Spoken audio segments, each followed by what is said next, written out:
On va vous faire aujourd'hui une introduction à l'accessibilité web pour les développeurs. Il y a jadis, il y avait Cécile, la designeuse qui travaille ici, je ne me rappelle plus son nom de famille, désolé, qui nous avait fait une introduction à l'accessibilité web, mais d'un point de vue design. Faites Foucault. Voilà, Cécile Foucault. Et aujourd'hui, on va plus s'attaquer sur la partie dev. Pardon. Voilà. Donc il y a deux parties là ce matin, enfin pour nous. Il y a une partie où on va faire quelques slides sur l'accessibilité web, des choses un peu vous expliquer les enjeux légaux, les normes, etc. Donc sur cette première partie, on va essayer de ne pas prendre vos questions tout de suite, il faudrait les garder. Et on va faire une pause ensuite pour vous poser les questions si vous en avez. Et ensuite, la deuxième partie, ça va être les outils diagnostiques, où là, ce sera plus de la démo en live. Vous pourrez intervenir si vous avez des questions directement. Cool, si vous avez compris. En bas, vous pouvez voir sur cette slide le logo bleu là, et noir de l'Union européenne sur l'accessibilité. Donc c'est le dernier logo qu'a pondu l'Union européenne. Donc là, on va être dans le fun absolu avec la loi handicap qui a été mise en 2005 en France. Alors on va pas la lire parce qu'elle est chiante à lire, mais je vous laisse faire si vous voulez. Mais globalement, la première loi de 2005, elle mettait en place des règles pour l'accessibilité aux handicapés, surtout sur les lieux de vie et le travail en général, mais pas sur le web. Et en 2019, ils ont fait une mise à jour pour inclure tout ce qui est accessibilité web. Et donc depuis 2019, il y a tout un référentiel qu'on va voir sur l'accessibilité web. Et grosso modo, on considère d'un point de vue de la loi quelqu'un d'handicapé lorsqu'il ne peut pas réaliser la tâche qu'on lui demande. Donc typiquement, quelqu'un qui voit bien, si on lui demande de lire, il ne sera pas handicapé. Quelqu'un qui peut taper sur son clavier, parce qu'il a 2 bras valides, tant qu'on lui demande de taper sur un clavier, il ne sera pas handicapé. Par contre, s'il a les bras dans le plâtre, il ne pourra pas taper sur son clavier, donc il sera considéré comme handicapé. Donc techniquement, on peut tous être handicapés, au moins par période dans notre vie, potentiellement. Donc il y a Cécile qui va vous présenter différents types de handicap qui existent. Du coup, quand on parle d'handicap, généralement, et d'accessibilité, on va plus penser à tout ce qui est accessibilité des structures, on va dire en termes de mobilité ou de bâtiments. Sauf qu'il y a aussi tout ce qui est accessibilité web, auquel on pense un peu moins. Donc, il y a différents types d'handicap. Dans les premiers, on va avoir les handicaps physiques. Donc, ça va être tout ce qui touche la vision, la motricité, l'auditif. Donc, pour ça, on a un site qui est assez bien, qui nous permet de nous représenter un peu qu'à nous mettre à la place des gens et de voir comment ils font, ce qu'ils voient, on va dire, ou ce qui se mettre, on va dire, dans leurs chaussures. Donc, pour tout ce qui est daltonisme, ça va être une perception des couleurs qui va être un peu différente de la nôtre. Donc, typiquement, pour ce type de schéma-là n'est pas accessible. On va avoir le pourcentage qui va être totalement dissocié des labels. Donc, ce 56%, je ne sais pas si ça correspond à très satisfait, satisfait ou sans opinion. Par contre, ce graphique-là, qui a le pourcentage directement lié au label, là, on comprendra directement et celui-là, il est tout à fait accessible. Donc, on a aussi tout ce qui est malvoyance. Donc, il y en a différents types. Les plus connus, ça va être DMLA, cataracte. Donc là, on a un exemple de DMLA. Si je passe en cataracte, ça sera du coup assez flou. On a aussi rétinite pigmentaire. Donc là, on va juste voir le centre de notre vision qui va être clair. Dans les autres handicaps au niveau de la vision, on va avoir la cécité. Donc ça va être les personnes aveugles ou qui vont avoir une vision partielle, tout simplement. Eux, ils vont utiliser une synthèse vocale. Donc, ça va leur permettre de lire la page internet sur laquelle ils sont, donc au niveau des titres, des labels et tout ce qui a été codé en termes d'accessibilité au sein de la page. Vous avez tout en bas une démonstration d'une synthèse vocale. Je vous laisserai du coup y aller parce que je ne suis pas sûre qu'à distance on l'entende. Mais typiquement, s'ils devaient lire la page internet, ça lirait l'accessibilité numérique et si nous agissions, menu de navigation, liste de 5 items, daltonisme, lien, malvoyance, lien, cécité, lien, et ça lirait toute la page comme ça. Au niveau de la malentendance, ça va principalement être en rapport avec tout ce qui est contenu audio, ou qu'à contenu audio. Donc les personnes malentendantes, elles vont avoir soit différents niveaux de surdité, mais il y en a certains aussi qui vont avoir un ajout de grésillement ou de sifflement. Et au niveau des handicaps moteurs, là typiquement, ils ont simulé une personne dont les mains tremblent. Et on peut voir que quand on essaye de cliquer sur un bouton, ça va être plus compliqué, tout simplement parce que la précision ne va pas être la même. Et il y a notamment des personnes qui vont avoir des douleurs au niveau des mains quand ils vont rester en position statique sur leur souris.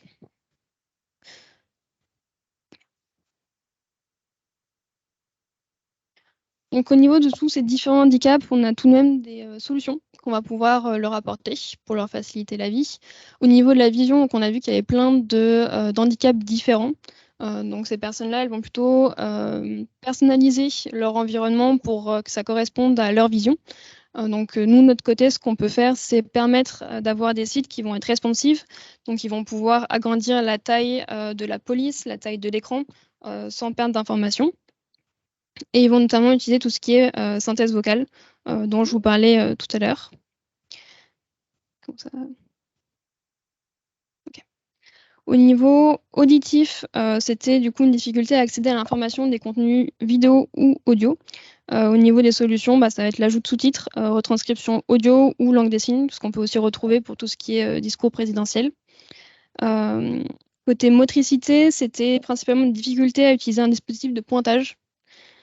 Pour ça, ils vont préférer l'utilisation du clavier à la souris, donc mettre en place la navigation clavier. Il y en a qui vont utiliser un logiciel de suivi de la tête ou des yeux, la commande vocale, et surtout, ce qu'on peut faire aussi, c'est augmenter les zones cliquables. On a aussi des handicaps cognitifs, entre autres, il y en a plein de différents, mais entre autres, on va retrouver le trouble d'hyperactivité avec déficit de l'attention, la dyslexie et l'autisme. Pour cela, ça va principalement... pour eux, ça va principalement être une difficulté à se concentrer ou quand il y a trop d'informations sur la page. Donc tout ce qui va être animation, ça va être compliqué. On va aussi pouvoir leur simplifier la navigation en évitant d'avoir des menus trop complexes ou avec des drop-downs partout. Donc ça va être simplifié au maximum le site. L'accessibilité du web, ça bénéficie à tous parce qu'on est tous à un moment... On va tous forcément avoir une situation plus ou moins de handicap, que ça soit juste se casser un bras, perdre ses lunettes, ou être dans des handicaps, ça peut être situationnel aussi. Imaginons, on est dans un open space, on veut regarder une vidéo et on n'a pas d'écouteurs, on va regarder la vidéo avec des sous-titres. Donc l'accessibilité, en vrai, ça bénéficie absolument à tout le monde. Si, Cécile. Donc, il y a une partie d'enjeu légal parce que on a vu, il y a une loi de 2005 qui a été mise à jour en 2019 pour inclure l'accessibilité web. Et donc, l'objectif est de fournir un accès égal aux environnements physiques ou numériques pour tous les individus. Alors, dans le numérique, souvent, on pense au site web, mais il y a aussi les PDF. Les PDF peuvent et doivent être accessibles dans certains cas. Donc, une entreprise a 3 obligations. La première, c'est permettre d'accéder à l'information de manière pas trop compliquée, on va dire, pour les personnes concernées. Donc, notamment, on voit sur les sites internet, que ce soit intranet ou extranet, les applications mobiles, les projets logiciels. Et alors, le mobilier urbain numérique, on avait un exemple que j'ai oublié. Des panneaux lumineux, je pense, des choses comme ça qui peuvent être numériques du coup. Enfin voilà, on en voit un peu des infos. Il me semble qu'il y avait un truc comme ça. La deuxième obligation, qui est d'informer et de rendre public, c'est-à-dire qu'on doit publier une déclaration d'accessibilité qui contient donc 4 éléments. La politique d'accessibilité de l'entité, le niveau de conformité actuel. Donc, on peut ne pas être conforme à 100%, mais il faut le dire. Un schéma qui peut être pluriannuel, donc aux 3 ans maximum, pour aller vers une accessibilité conforme totale, et un plan d'action annuel détaillé pour arriver à ce plan d'accessibilité. Donc ça doit être informé, enfin ça doit être rendu publiquement accessible sur le site. Et la troisième partie, on doit permettre aux usagers de signaler tout dysfonctionnement et d'essayer, dans un délai raisonnable, de résoudre les problèmes. On peut, donc là, il y a au minimum, c'est vraiment le minimum du minimum de ces trois choses, c'est la partie 2, c'est-à-dire informer et rendre public. Je disais, donc la loi a été mise à jour en 2019, et en fait, il y a une période de tolérance de 2 ans pour mettre en place toutes ces règles. Donc 2019 plus 2, ça fait 2021. Et un schéma de pluriannuel sur 3 ans, 2021, ça fait jusqu'à 2024. Donc les entreprises ont, en jouant avec les dates, jusqu'à 2024 pour se rendre conformes. Donc il y a, donc pour qui? Merci d'avoir posé la question. Quelles entreprises doivent se rendre conformes? Bien vu. Donc il y a le secteur public. Donc les handicapés, les personnes souffrant de handicap doivent pouvoir déclarer leurs impôts, mais aussi accéder à la sécurité sociale, par exemple. C'est important. Donc, donc ces entreprises, ces sites-là doivent être accessibles. Et dans le secteur privé, donc il y a 4 points. Il faut au moins un point de ces 4-là pour être soumis à l'accessibilité. Notamment que le chiffre d'affaires annuel supérieur à 250 millions. Je ne sais pas si quelqu'un, peut-être Edouard, tu as l'info, peut-être si Talent a un chiffre d'affaires supérieur à 250 millions annuel. 250. Ouais. Bon, bah, du coup, le site talent.com est soumis à l'accessibilité et a priori, on n'y est pas. Comment? Donc, va peut-être falloir monter un projet interne pour faire ça.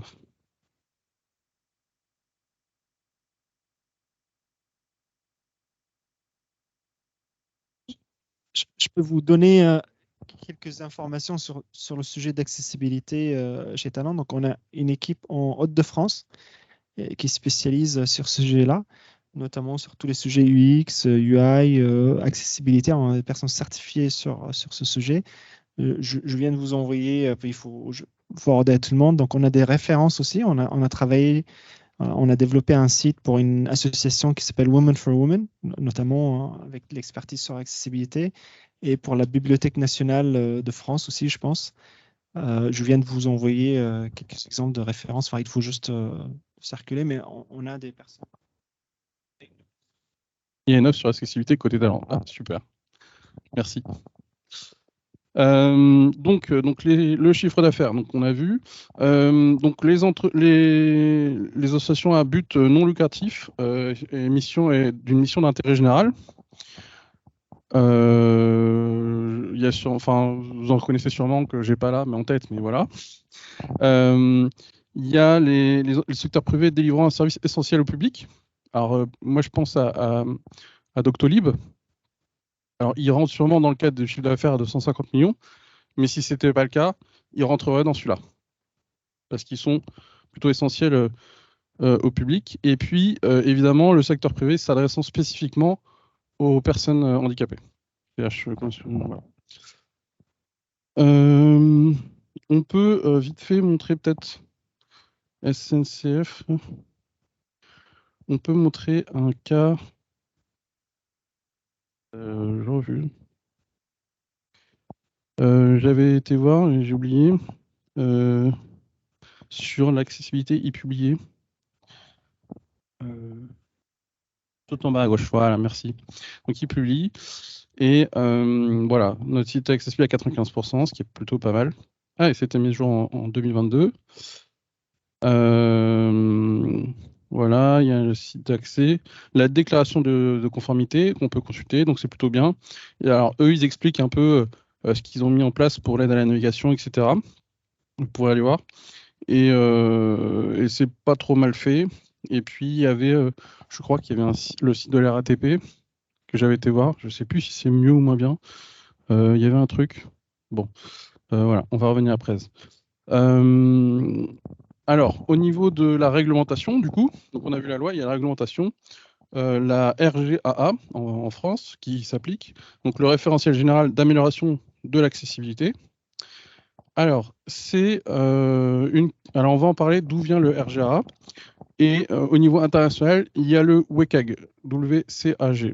Donc, il y a 3 paliers sur le WCAG, simple A, double A, triple A. En France, on doit suivre le double A, qui couvre la très grande majorité des cas d'accessibilité. Le triple A, c'est vraiment les quelques derniers pourcents. Ça va être faire par exemple, l'exemple qu'on a, c'est les vidéos. Faire en sorte que la bande sonore de la vidéo soit traduite en langage des signes, par exemple. Donc là, on arrive jusqu'au niveau triple A. Donc voilà, certaines entreprises américaines sont soumises au triple A. La loi américaine est un peu plus dure que la loi européenne et française. Alors, je parlais de RGA. Donc, l'histoire, c'est qu'il y a le WCAG qui est international, en version 2 points là, actuellement, avec les 3 niveaux qu'on a vus. Il y a ensuite la norme européenne, donc je vous laisserai la référence, qui comprend le niveau A et double A, et qui inclut du non-web. Et puis en France, on a le RGAA, donc l'article 47 de la loi handicap, et on a le référentiel RGAA, alors qui est plutôt clair, qui était refait il n'y a pas longtemps. J'ai vu ça par rapport à la presse qu'on avait fait l'année dernière. Le site a un peu changé. Je ne sais pas si vous aviez été voir. C'est plutôt bien fait. Il y a des questions plutôt intéressantes. Ils répondent, ils expliquent, etc. Et puis, je sais plus. Ouais, c'est ça, hein, il me semble. Voilà, c'est ça. Et donc là, ils décrivent l'ensemble des critères et des tests qu'on doit suivre pour être accessible. Donc c'est en 13 grandes parties qu'ils ont appelées thématiques. Et alors nous, on va pas les lire toutes, hein, mais on va juste, petite référence pour plus tard, on se le note dans la tête, on va juste aller sur le point 1.1.1, qui est à propos des images, et qui est sur les balises, donc IMG ou les éléments qui ont un rôle IMG. On leur demande d'avoir un attribut alt obligatoire. Donc on vous expliquera tout à l'heure en quoi ça consiste. Notez le point AA1 avec les alt obligatoires. Je ne sais pas si vous avez des questions sur la loi. Maintenant, on va passer sur la partie démo. Et je vais passer le micro à Guillaume.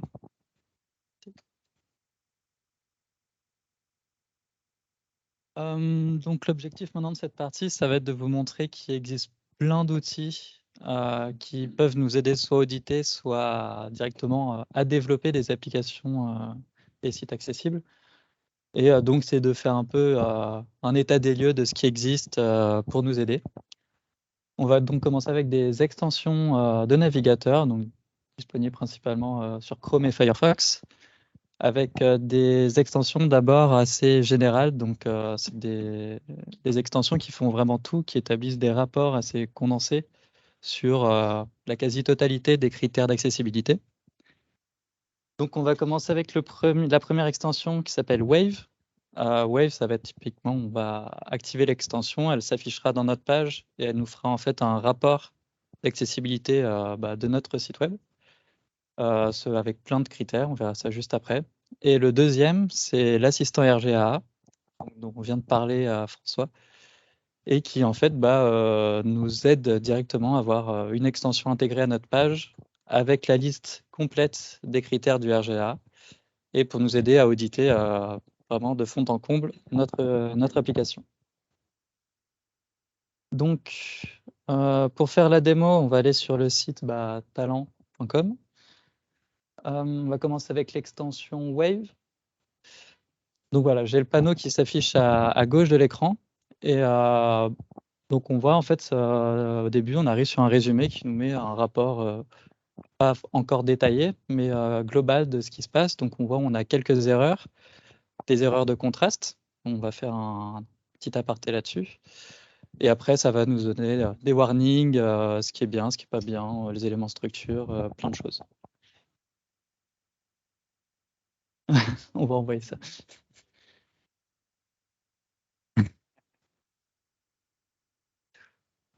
Donc, on va commencer avec les erreurs de contraste. On voit qu'on en a quelques-unes. Donc déjà, c'est quoi une erreur de contraste? C'est quand la couleur de mon texte n'est pas assez contrastée par rapport au background qu'il y a juste derrière. On a une valeur qui doit être minimale pour respecter le RGAA. Donc voilà, c'est des ratios de contraste selon la police utilisée. Mais on peut se dire déjà à l'œil nu que dans certains cas, on se doute qu'il va y avoir un problème de contraste. Si on regarde les titres dans le header ici, c'est du gris clair sur du blanc. C'est pas super contrasté. Si je vois dessus, on voit que voilà, en effet, il y a un contraste très bas, donc avec à 1,96 pour 1, sachant que pour être conforme au RG2A, pour un texte normal, donc en dessous de 24 pixels, c'est au moins 4,5 pour 1. Pour un texte plus large, donc au-dessus de 24 pixels, on descend, on arrive à 3 pour 1. Donc voilà, on voit bien que là, dans ce cas-là, on n'est pas conforme. Et pour se rendre conforme, Wave nous file directement un outil qui va nous permettre en fait de jouer avec la couleur de base et sa luminosité pour essayer de trouver une couleur qui correspond plus ou moins à celle qu'on avait, mais qui soit conforme. Donc en diminuant la lightness, on voit que mon contraste s'agrandit et je peux le faire arriver à 4,95 pour 1, par exemple. Et on voit qu'on est bien compatible maintenant RG2A, pas 3A d'ailleurs, pour le 4,95, qui demandera un ratio plus élevé. Mais donc l'extension nous donne un moyen rapide de trouver une couleur qui soit conforme. Une dernière chose pour les contrastes, c'est les textes qui seront par-dessus des images. En général, c'est pas forcément une bonne idée parce que il y a toujours beaucoup de couleurs en arrière-plan. Ça ressort pas forcément assez et en plus, les outils sont pas forcément capables de dire si du coup le contraste est assez élevé ou pas, puisqu'ils ne sauront pas forcément les couleurs qu'il y a derrière les textes. Donc voilà, c'est à prendre avec précaution. Si on revient maintenant aux erreurs autres que les erreurs de contraste, on voit que pour le site talent, il n'y en a pas forcément beaucoup, donc ça c'est bien.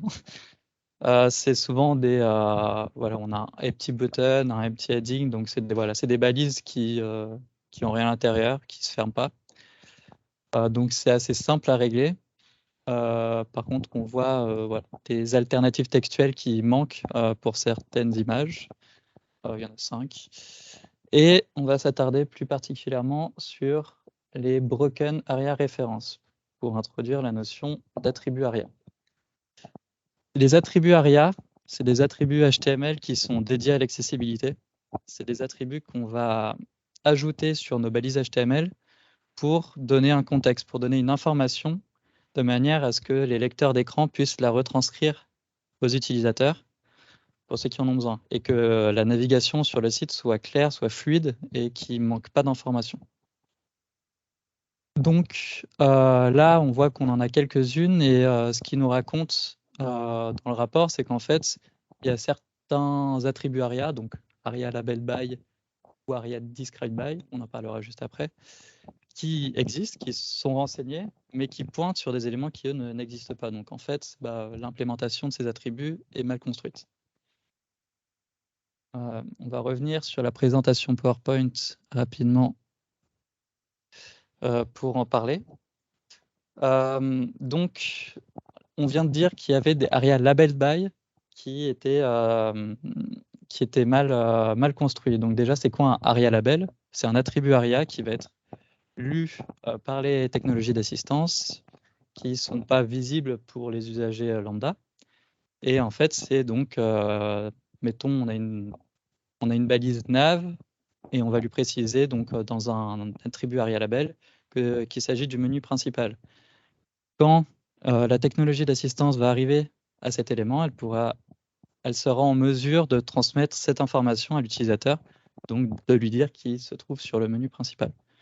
C'est quelque chose d'assez simple et un des attributs ARIA qu'on doit retrouver le plus souvent. On parlait de ARIA Label By, c'est la même chose, sauf qu'au lieu d'avoir un texte directement, on aura un ID.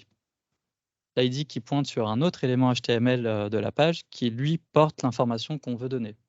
On pointerait sur un élément, une div ou autre, qui aurait l'information qu'il s'agit du menu principal. Donc, dans le cas de talent.com, voilà, on a a priori quelques erreurs comme celle-là qui existent. Si on revient maintenant sur talent.com, donc on a fait un peu le tour de ce qu'on voulait vous montrer avec l'extension Wave. Maintenant, on va pouvoir vous montrer du coup l'assistant RGA. Comment il se montre? Il se montre aussi sur un panneau, cette fois à la droite de l'écran. Et on voit, comme François vous montrait tout à l'heure, qu'il y a la liste à l'ensemble des critères du RGAA. Donc là, ça sera vraiment un audit hyper complet qui va plus être utilisé par les gens responsables de faire des audits de sites. Mais donc, ça va être très complet avec tous les critères. Et à partir de ça, ça peut aussi nous aider à développer et à être conforme. Donc, si on reprend le critère 1.1.1 de tout à l'heure, qui disait que chaque image, donc balise image ou balise possédant l'attribut rôle image, porteuse d'information, est-ce qu'elle a une alternative textuelle? Qu'est-ce que ça veut dire? C'est une image de base, elle doit avoir cet attribut alt, qu'il soit renseigné ou pas, mais au moins doit valoir en fait une string vide. L'attribut doit être obligatoirement présent. Ensuite, on a pour les images deux notions. Notion de est-ce que mon image est simplement décorative ou est-ce qu'elle est porteuse d'une information qu'il va falloir retranscrire aux utilisateurs. Dans ce deuxième cas, il faudra donc renseigner le alt, l'attribut, pour donner l'information. Donc, on voit si je coche mon test 1.1, donc de ce cas particulier, les styles sont désactivés dans ma page pour que ce soit plus simple d'auditer. Et on va mettre en évidence toutes les images du site avec leur attribut alt mis en surbrillance. Donc après, j'aurai juste à aller voir sur mon site et vérifier que toutes mes balises images ont bien l'attribut alt de renseigner selon le cas. Voilà, en plus de ça, l'extension nous donne des instructions pour nous aider à auditer en fait nous-mêmes. Donc elle nous dit quoi faire pour réaliser les tests et se dire est-ce que c'est bon ou pas. Donc c'est assez complet à ce niveau-là. C'est un travail assez conséquent, mais au moins il y a tout ce dont on a besoin. Voilà pour ces deux grosses extensions de navigateur. En plus de ça, donc, on a d'autres extensions plus spécialisées, d'autres sites, applications qui existent. On a parlé des contrastes tout à l'heure, il y a d'autres extensions qui existent pour nous sortir plus ou moins la même chose que Wave, d'une autre façon. On retrouvera les informations.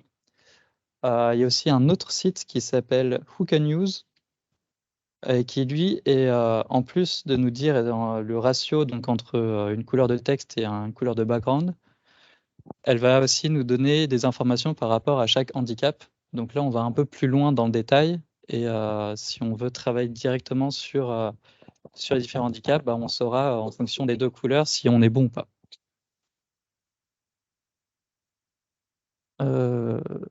Voilà pour cette première partie.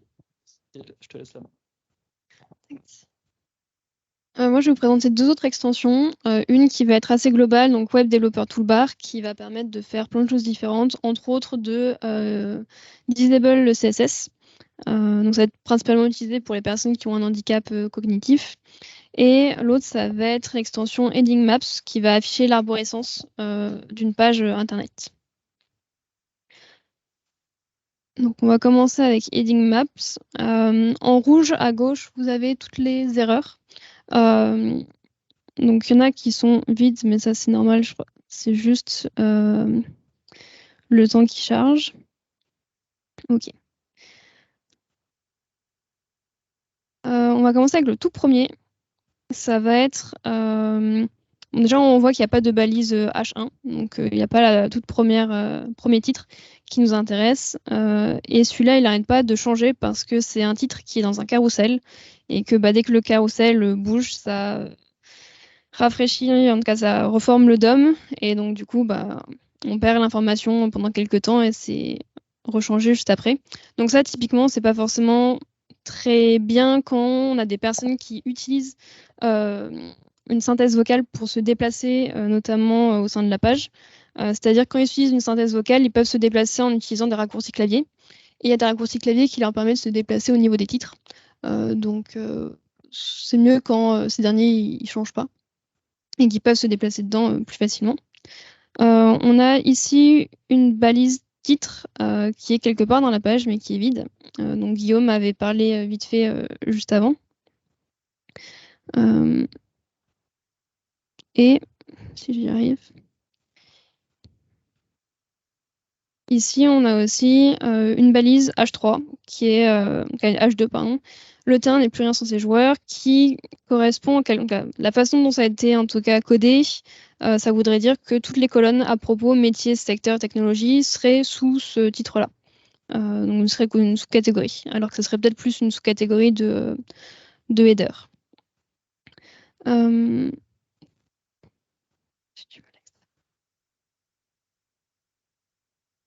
Au niveau des attributs ARIA, on va retrouver du coup je vais vous parler de deux autres attributs. On va avoir le ARIA level qui va permettre de garder le même style sur une balise, mais de changer le niveau. Donc là, je vais avoir deux balises, une balise H2 sommaire et une balise H3. Typiquement, mon deuxième sommaire va avoir un style, le même style qu'une balise H3 normale, mais sera comprise par un lecteur vocal comme un titre au niveau 2.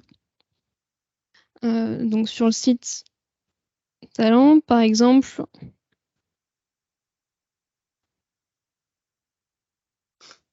donc là, typiquement, on a un groupe international qui est un titre H2 et en dessous, on va avoir un autre titre H2 qui, lui, serait plus un H3, du coup, vu qu'il se situe en dessous d'un groupe international.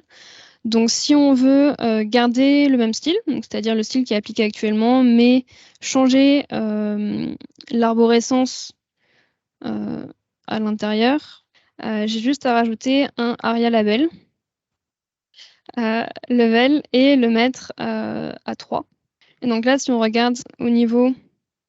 Donc là, si on regarde à gauche, ce titre-là qui était du coup au niveau 2, maintenant se trouve bien en dessous d'un groupe international. On va avoir aussi tout ce qui est les ARIA hidden. Donc là, c'est l'inverse du ARIA label. Le ARIA hidden, lui, il va être masqué par tout ce qui est technologie d'assistance. Mais ça va être visible du coup par les autres usagers. Donc une synthèse vocale, typiquement, ne passera pas sur cet élément-là. Si on vous donne un exemple, au niveau du site, on a ici. Donc là, typiquement, sur ce bloc parlant transformation, on a un petit bouton en dessous dans lequel c'est écrit en savoir plus. Et sur ce bouton-là, du coup, on voit qu'ils ont mis un ARIA hidden true. Donc une personne qui passera avec une synthèse vocale ne verra pas ce en savoir plus, il passera pas dessus. Et en soi, c'est pas un problème vu que directement dans la balise A qui est au-dessus, qui contient du coup le lien, ils ont intégré l'information directement à l'intérieur, donc à ce niveau-là. Donc la personne qui se déplacera en navigation clavier entendra en savoir plus. Bon là, ce qui est moins bien, c'est qu'il entendra aussi chevron, vu que ça a été mis à l'intérieur. Mais en tout cas, il aura l'information.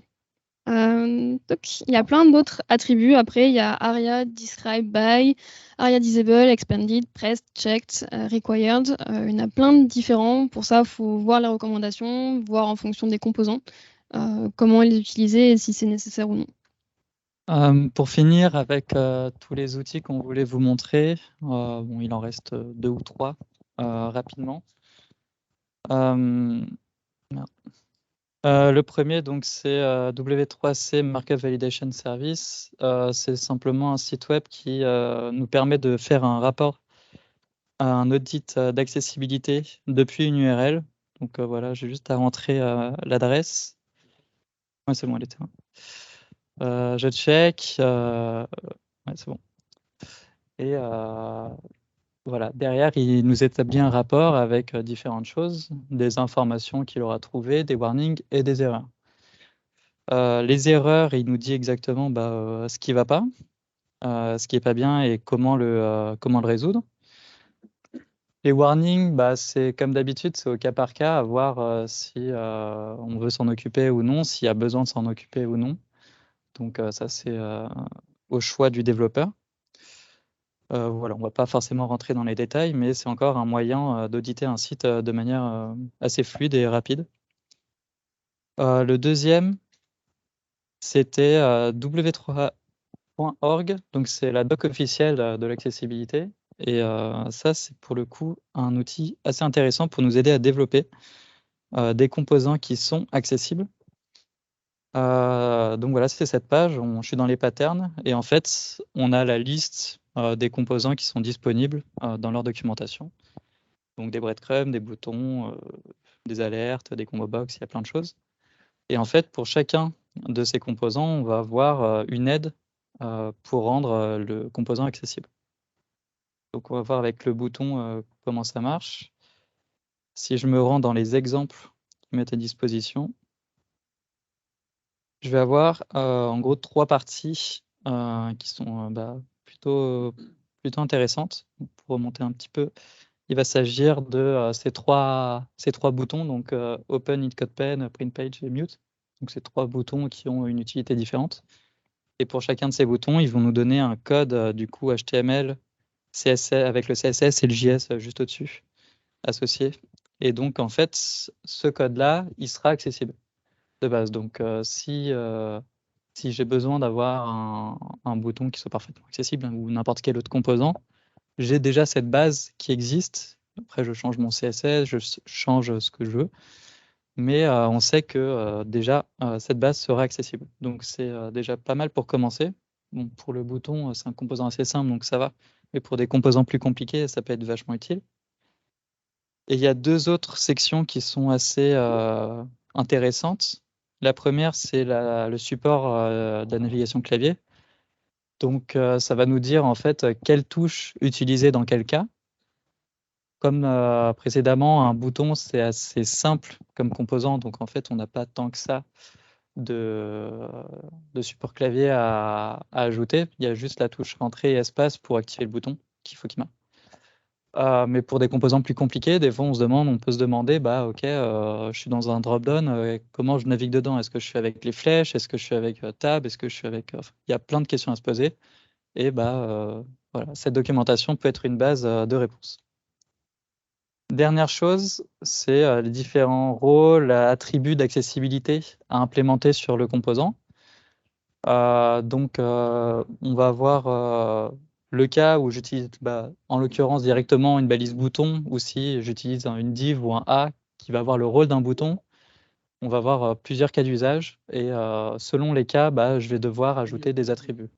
Si j'utilise pas un bouton, donc les balises boutons de base, on peut mettre un focus au clavier dessus naturellement sans avoir rien à faire.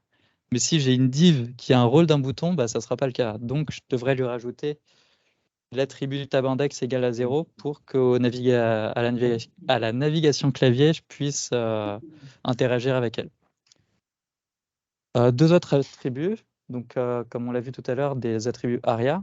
Là, on nous dit donc c'est si on est dans le cadre d'un bouton de type toggle, typiquement un dark mode par exemple, ce bouton, il faut qu'on lui rajoute une information pour dire au lecteur d'écran est-ce que mon bouton est activé, est-ce que le toggle est activé, je suis en dark mode ou je suis en light mode. Pour ça, on a un attribut ARIA prest qui existe et qui va dire est-ce que mon bouton du coup est activé ou non. Donc on va avoir en fait cette documentation pour chacun des composants qu'il nous donne et c'est une très bonne base pour nous aider à développer ou pour nous aider à développer dans le futur, auditer ou autre. Voilà, bon, un dernier, on avait mis un PDF Accessibility Checker qui en fait va analyser en fait des documents PDF et nous dire si ils sont accessibles ou non. On va pas faire d'exemple dans la présentation, mais c'est aussi des outils qui existent. Et je te laisse la main pour terminer. Ouais. Juste en petite conclusion, juste avant si vous avez des questions, en gros, l'accessibilité ne peut pas être automatisée, en tout cas ne peut pas être automatisée à 100%. C'est-à-dire que tous les plugins qu'on a vus, ils peuvent. Alors, je pense pas que ces plugins-là puissent tourner dans une CI, mais il y a ce que eux font. Il y a probablement des programmes qui peuvent être faits pour faire de la CI, faire des tests sur l'accessibilité, mais on a vu, il y a des cas où il y a des warnings, il y a des cas où il y a des erreurs. Les cas où il y a des erreurs, la plupart du temps, 99% du temps, c'est un vrai problème d'accessibilité qu'il faut corriger. Les warnings, ça peut être souvent lié à un contexte et c'est à vous de trancher pour savoir si il faut suivre telle règle ou pas.